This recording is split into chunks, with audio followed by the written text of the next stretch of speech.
ഇങ്ങനെയുള്ള കാര്യങ്ങളിൽ ചെന്ന് പെട്ടിട്ട് അത് കിട്ടാൻ ഇപ്പൊ എന്താ ചെയ്യുക? അതിന് നമുക്ക് എന്തെങ്കിലും ചെയ്യാൻ പറ്റുമോ?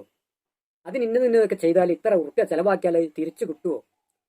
അങ്ങനെ തിരിച്ചു കിട്ടുമെന്ന് പറഞ്ഞ് അതിന്റെ പിന്നാലെ പോകുന്നവർക്ക് ആ പൈസയും കൂടി പോയി കിട്ടുന്നല്ലാതെ തിരിച്ചു കിട്ടൂല.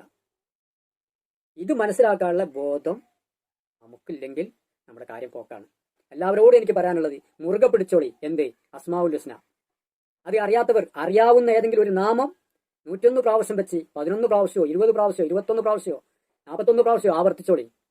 ഞാൻ എല്ലാ നിലക്കും എന്റെ ജീവിതത്തിൽ എല്ലാ പ്രയാസങ്ങളിൽ നിന്നും മനസ്സമാധാനം എനിക്ക് കിട്ടി തുടങ്ങിയത് ഇതുകൊണ്ടാണ്. 16 വയസ്സ് മുതൽക്ക് ഞാൻ തുടങ്ങിയ കാര്യമാണ്.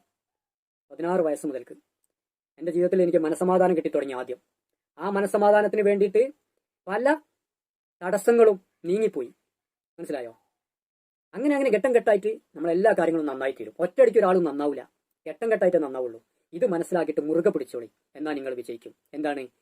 അള്ളാഹുവിന്റെ നാമങ്ങൾ മുറുകെ പിടിച്ചോളി.